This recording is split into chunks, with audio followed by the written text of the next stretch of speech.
L'audience est reprise, veuillez vous asseoir.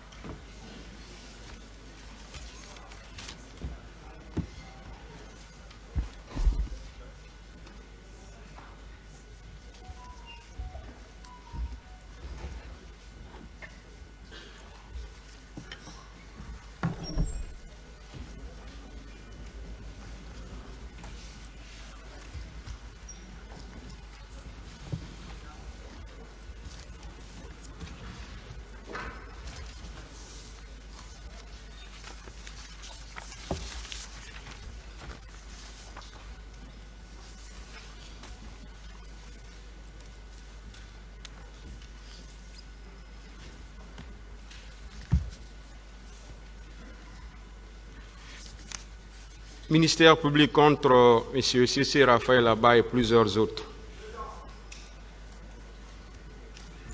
M. Thibou Camara, venez à la barre, s'il vous plaît.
Monsieur Camara, la loi fixant les règles de protection des témoins vous accorde beaucoup de droits, allant ou notamment de demander à ce que vous soyez entendu hors la présence du public, à moins que vous ne vouliez qu'on vous entende en audience publique. Monsieur le Président, avec votre permission, ça ne me gêne pas d'être entendu en audience publique. Je n'ai pas compris. Ça ne me gêne pas d'être entendu en audience publique. Votre nom, s'il vous plaît? Thibou Camara. Vous avez quel âge? Je suis né le 4 novembre 1973. Où? À Dinguiraye. Quelle est votre profession? Journaliste. Où vous êtes domicilié? À Kipé, dans la commune de Ratouma.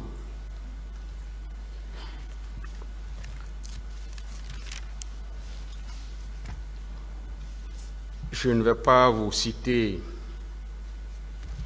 tous les accusés qui sont présents dans la salle, en estimant que vous les connaissez déjà, ou vous avez entendu leur nom lorsqu'on les appelait. Est-ce que vous avez... Bon, à part eux, il y a beaucoup de victimes aussi qui ont comparu à la barre de ce tribunal. Certainement, vous avez suivi les interventions de certaines. Donc, on va vous demander, est-ce que vous avez des liens de parenté avec ceux-ci? Je veux parler des accusés et des victimes. Non, Monsieur le Président, je n'ai aucun lien de parenté avec un accusé ou une victime. Est-ce que vous avez des liens de subordination? C'est-à-dire, est-ce que... J'ai compris la question. D'accord. S'ils vous ont employé ou bien si vous avez employé certains d'entre eux? Antérieur, oui, mais actuellement, non.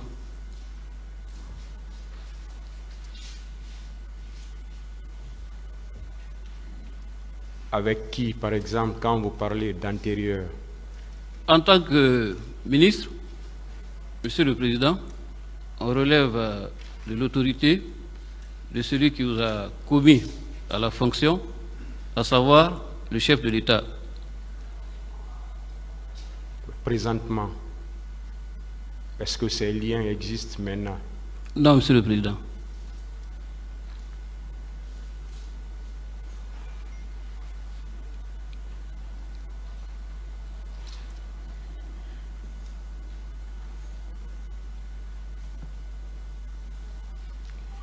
Donc on va vous prêter le serment du témoin dans cette affaire. Vous allez jurer dans cette affaire sans haine et sans crainte de dire toute la vérité et rien que la vérité. Sur ce, vous lèverez votre main droite et direz « je le jure ». Je le jure. Alors dites au tribunal tout ce que vous savez dans cette affaire. Merci, Monsieur le Président. Monsieur le Président, honorable assesseur, distingués membres du tribunal criminel, respectés avocats de la partie civile et de la défense, c'est pour moi, personnellement, une satisfaction morale personnelle et une grande fierté aussi, je dois le dire, d'être ici à cette barre pour répondre à l'appel pressant, impérieux de la justice de vos pays. Je voudrais emboîter le pas à mes prédécesseurs pour saluer la mémoire de toutes les victimes. Dans leur siège aussi, exprimer ma profonde compassion et ma solidarité totale à l'endroit des familles et de leurs victimes. La tenue de ce procès a été attendue très longtemps afin que la vérité soit dite dans ces événements malheureux de l'histoire de notre pays et aussi que justice soit rendue aux uns et aux autres. C'est un moment d'histoire, Monsieur le Président, que le pays vit à travers ce procès qui se tient sous nos yeux. Je voudrais rappeler, en guise d'introduction, un fait d'histoire qui permet de mieux situer le contexte historique de ce procès et d'appréhender davantage et de camper la primauté, la prééminence et la suprématie dans la justice, dans tout ce que nous pouvons faire dans notre vie. Cicéron, qui est une figure romaine, qui a connu une brillante formation en droit et en rhétorique, bien qu'issu d'une famille modeste, avait réussi à son époque à accéder à la magistrature suprême, le consulat. Il a réussi aussi à déjouer un complot dit de Catilina, notamment par le biais de son génie, de ses discours et de sa rhétorique. Dopé par ce succès, il a exécuté les conjurés. Et naturellement, ça lui a causé l'exil. Monsieur le Président, la moralité de cette histoire veut dire tout simplement, quels que soient les crimes qui pourraient être reprochés à quelqu'un, quelle que soit la faute qu'on a pu commise, on a droit à la justice. Cela veut dire également que seul le droit, lorsqu'il est dit, lorsque la loi est appliquée, que la paix sociale peut être obtenue. Autrement dit, seule la justice a le pouvoir de juger et condamner, seule la loi a la force et l'autorité de punir, Monsieur le Président. Je me réjouis donc que ce procès, à titre personnel, ait pu enfin avoir lieu et les familles, une fois que la justice sera établie et que la vérité sera connue sur cette tragédie horrible de l'histoire de notre pays, pourront tranquillement faire leur deuil et naturellement, peut-être, un processus de réconciliation, comme chacun de nous le souhaite, pour construire une nation unie et solidaire pourra être durablement entamée. Monsieur le Président, la justice, elle fait peur parce que dans l'opinion commune, selon les idées reçues, c'est généralement son caractère répressif, le sentiment que lorsqu'on comparaît devant elle, c'est nécessairement parce qu'on a quelque chose à se reprocher ou qu'on se sentirait coupable de quelque chose. On oublie le pendant de réparation de la justice, Monsieur le Président. Quand on est appelé devant la justice de son pays, puisqu'on ne peut pas faire le porte-à-porte pour s'expliquer des faits qu'on nous reproche souvent et des condamnations hâtives dans l'opinion, c'est l'opportunité ou jamais et l'occasion de s'expliquer de ces faits, laver son honneur, se laver de tout soupçon, contribuer à la manifestation de la vérité. Ce travail d'honneur, de vérité et de réhabilitation de la justice n'apparaît pas souvent dans l'opinion commune, ni dans les idées reçues. Je suis donc heureux d'être devant cette justice, Monsieur le Président, pour pouvoir apporter mon témoignage et contribuer ainsi à la manifestation de la vérité dans un événement qui hante encore les mémoires et les consciences dans notre pays et constitue un exercice de mémoire indispensable à faire le deuil dans cette page tragique de l'histoire de notre pays. Monsieur le Président, ici, devant votre juridiction, et la justice en tant qu'institution en général, ce ne sont pas les déclamations, les préjugés, les procès publics, comme on en a l'habitude dans notre pays, les accusations rapides. Ici, devant vous, ce sont les faits, la vérité, l'exactitude, la certitude et l'application de la loi, suivant bien sûr votre intime conviction. Je salue cette vocation de la justice et me félicite de cette mission qui vous incombe et qui, j'estime, est profitable à l'ensemble de la société. Nous sommes ici, Monsieur le Président, il ne faut pas se le cacher, par rapport à l'enjeu du pouvoir. Parce que derrière ce procès historique, en filigrane, il y a l'enjeu du pouvoir, la dispute pour l'exercice du pouvoir, la dispute pour la conservation du pouvoir. Car ceux qui étaient aux affaires, qu'on aidait à rester aux affaires, ont été opposés à ceux qui voulaient venir aux affaires et qui étaient soutenus par ceux qui croient en leur personne et partageaient leur idéal. C'est ce conflit entre deux camps, deux tendances qui a dégénéré en un affrontement sanglant qui a coûté la vie à beaucoup de nos compatriotes. Puisqu'on parle du pouvoir, Monsieur le Président, l'exercice du pouvoir est complexe. Vous avez dû entendre parler souvent dans cette pratique difficile de faucons, de colombes.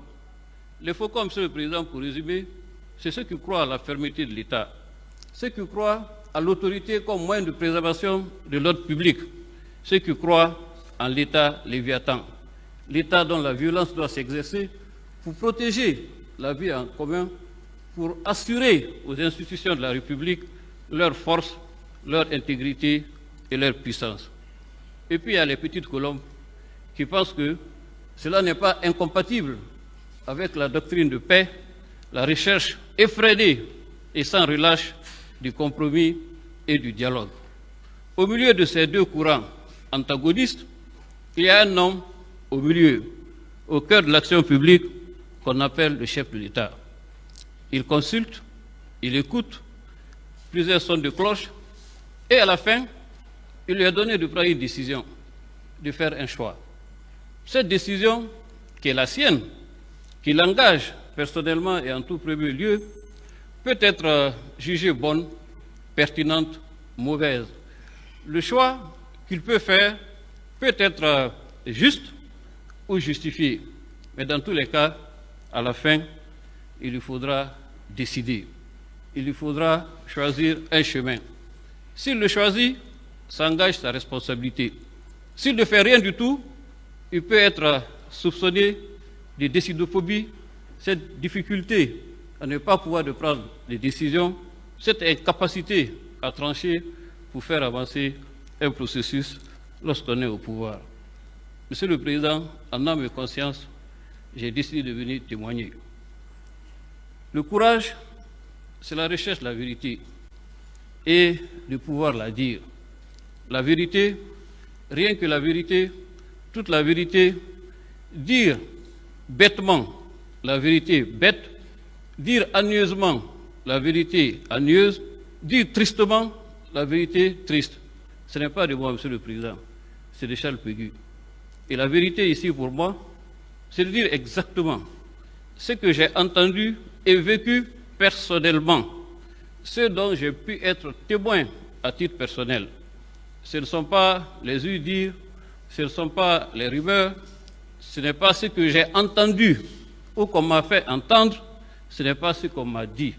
C'est ce que moi-même, à titre personnel, j'ai vu, vécu et entendu sans équivoque, sans ambiguïté.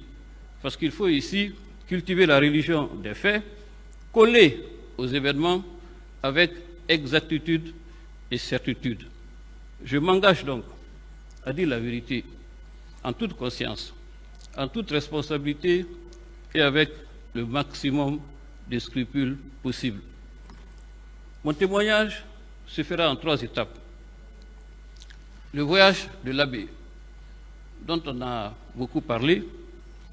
Ensuite, le fameux appel du chef de l'État d'alors, le capitaine Moussa Dadis Camara, à M. Sidya Touré. Et ensuite, le lendemain, ou le jour même des événements, le 28 septembre, la visite que j'ai rendue à sa demande au capitaine Moussa Dadis Camara au camp Alfaya Diallo.